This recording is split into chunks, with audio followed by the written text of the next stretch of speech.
I ain't here for the money, I ain't here for the fame. Though it might be nice to own a jet plane, I'ma do it all for you, come along and see it's true. But the world is pretty cold, you might need a sweater too. I'ma put a ride on ya, kid from California, trying to make it in life. In school they never taught ya, dreams of my own, I've been working from home. I can do it on my own, but sometimes it gets cold like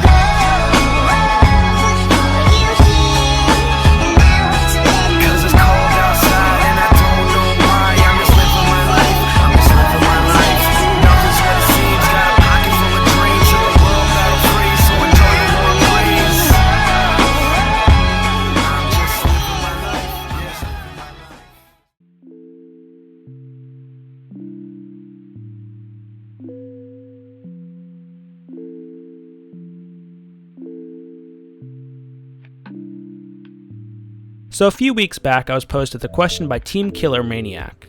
Team Killer asked me, what is the main base you use? You have made a lot of bases, but what design do you use? So when I'm setting up a base on a freshly wiped server, I usually use one of my private base designs. And these private base designs are only really for my playstyle. In a nutshell, I approach Rust in a very casual way, meaning I'm not a big farmer and I prioritize fun over competition. From there, this means I like setting up things like 2x2s, or in a larger genre, cheap bases. So here's the general foundation layout for the base. Notice how the foundations that are supposed to be supporting the walls to the left and right of the refinery aren't there. If you do end up leaving floating walls, you might want to have your foundations set up relatively low, that way they can't access your refinery. Personally, I like using wall frames and chain link fences. And since wall frames are a little more stubborn than normal walls in terms of stability, it requires you to put the foundations on the outside of the refinery. And I do know it looks like one of my previous foundation plans I've done in the past, and I already can see it now. I'm going to get like 20 different comments of people saying, why are you re-uploading the same video? And while it might have a similar foundation plan, it's really not the same base. So anyways guys, here's what I like to call a replacement to a 2x2.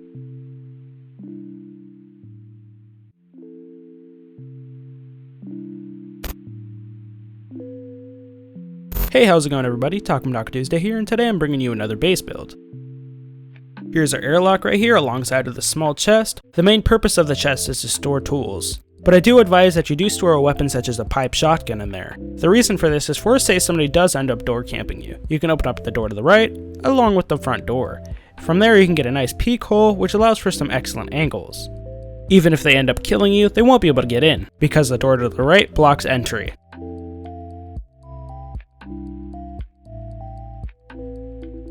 Right here are two chests used for dump chests. You can put anything you want in here. I just used it for extra storage.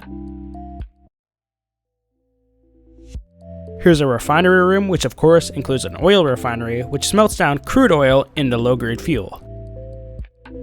On the sides of the refinery, I chose to plant some hemp plants, that way we can get some cloth. These chain link fences right here do not actually have to be here. You can replace them with walls if you don't like them. Personally, I like them a lot more because they look cooler.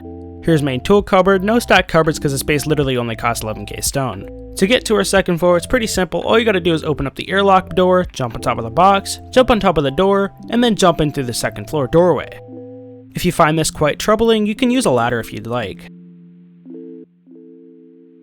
Here's our second floor, which is gonna be our utility room. In these two chests, I usually store my resources.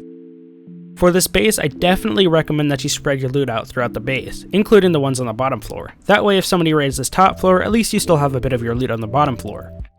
Here we got a small plant here, campfire, and a sleeping bag. We also got ourselves a locker, which can be used to gear ourselves up, and is pretty helpful especially when you can eat the food from the campfire and heal up using the bandages that you make from the hemp plants. Here's some extra storage for a chest for you guys to do whatever you want. You can access each and every one of these chests through the bars of the jail cell, that way you don't actually have to go inside. Here's 3 furnaces to do our smelting, which is pretty nice to have. You can have a large furnace, but you'd have to have it outside. If I do end up using a large furnace for the wipe, I do something like this where I put the large furnace to the side of the base and then I add a doorway to the large furnace. If you guys are interested in how I did this, click on the Fortify links down below. There will be one without the large furnace and one with the large furnace. On our third floor is going to be our shooting ports, which is especially useful for solo players because people feel more obligated to harass solo players because as a solo player, obviously you are more vulnerable. For our shooting ports, starting it off, we have a basic window port used for shooting from a distance, which is pretty self-explanatory. Next, we have bulletproof windows which allow us to look outside without getting shot at. Next we have double doors, which opens up to a nice head glitch location, which I'll show you in a second. If I free cam over to this wood I was shooting at and look over to the shooting port, even when I'm in the ground there will be no way for me to land a headshot. This will give you a competitive advantage against anybody who's harassing you. Back into our main area, these two doors right here lead to our fireman chute. So typically when I kill somebody outside, that's harassing me of course, I want to be able to quickly get outside before a naked snatches that shit and loot it for myself. Just like my other base build, same thing on the other side for our shooting ports. Our last location is going to be our roof. So when I originally made this base build, I didn't even have a roof. But since I'm making a base build video on this base, I might as well just add one in. So as you guys can see, it's a really nice and open roof because most of our shooting will be done obviously on our shooting floor. A few low walls right here for you guys to go for shoot if you'd like. And over here we have a concrete barricade which has a really tight shoot hole which was created by Casey Mo I believe. If you don't already know how to do this, I'll show you how to do it in the base build. If you guys want to know what it looks like from down below, you pretty much can't even see me. But there I am. There's the sun of course, literally you can't see me. I'm like basically gone. Anyways guys, that's pretty much it for the base tour, so let's show you how to build it.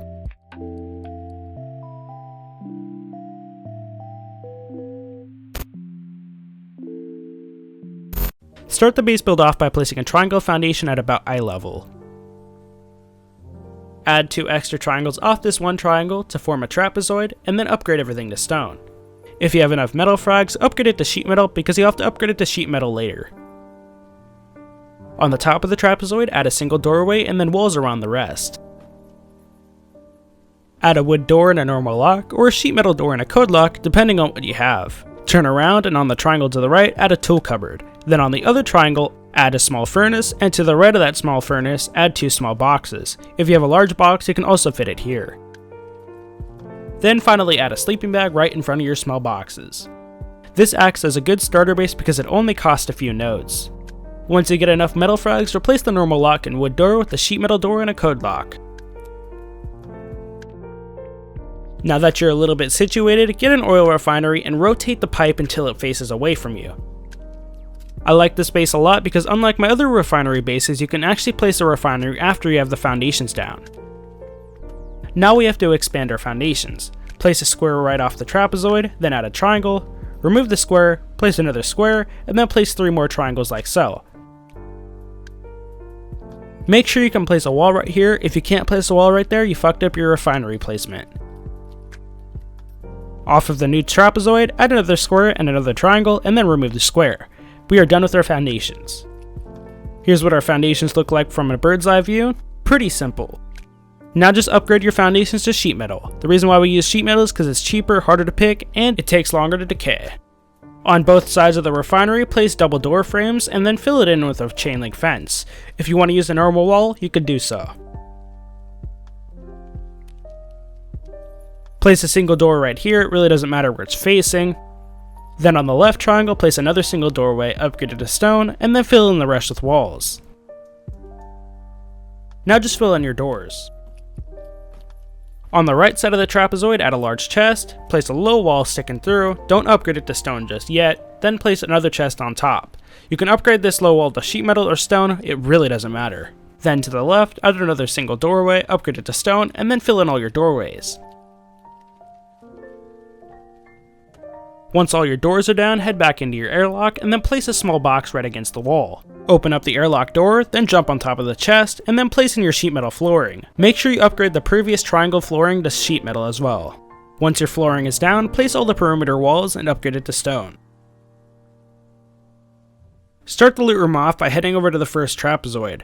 You can rotate the shelves by using R, just try to put it as tightly into the corner as possible without it sticking completely through the wall.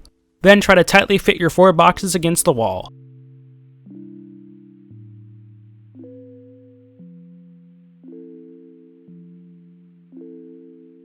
Once you have your 4 boxes down, place 3 furnaces in the corner. If you can't fit 3, you will either have to redo the chest or just deal with having 2. Then place a double door frame right here, upgrade it to either stone or sheet metal. I prefer sheet metal because it's skinnier and it looks nicer. Then get a cell gate, and then make sure the cell gate opens on the side of the furnaces. That way we can still access our chest and get into our furnaces. Sometimes you might actually have to get on top of the furnaces to access the back one. This is why we do this. Against the wall, place a small planter, and then right next to that either place a large bed or a sleeping bag. If you place a large bed, you might not be able to fit the locker, but if you place a sleeping bag, you can fit a locker and a little bit more.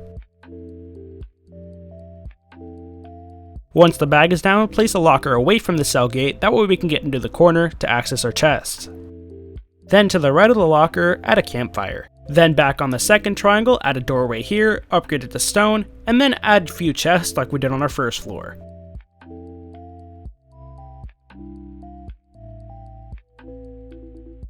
Once you're done with your interior, hop on top of your chest and then onto your walls. Then fill in your sheet metal floor and your ladder hatch. The ladder hatch can go any way, it doesn't really matter.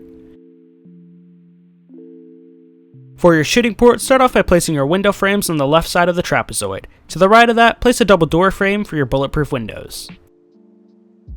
On the left and right side of the trapezoid, place double door frames for our head glitch ports. Then place a single doors for our fireman chutes.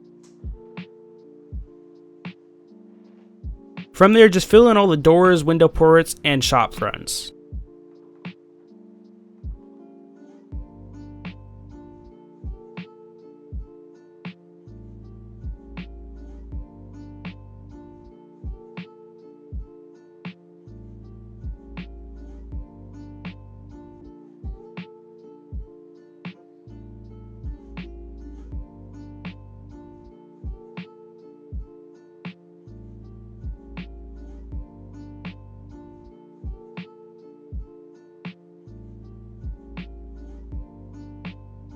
For the fireman chute, just place double door frames here and then place walls on top of that. You can keep and upgrade the double door frames if you'd like, but make sure you upgrade the walls to stone.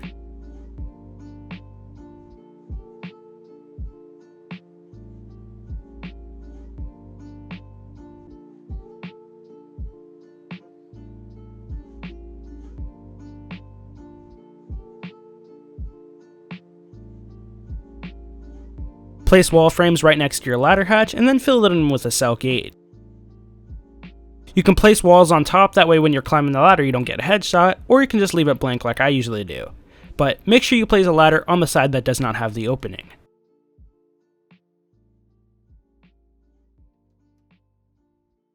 Then just fill in your sheet metal flooring.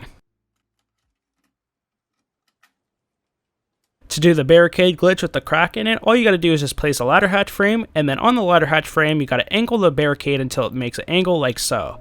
And as you see, when I remove the ladder hatch frame, the barricade still stays. There's still a twig kind of blocking it, but it will go away in a second, but basically it just forms a crack like so. Now make sure you place your low walls and do this for the remaining sides.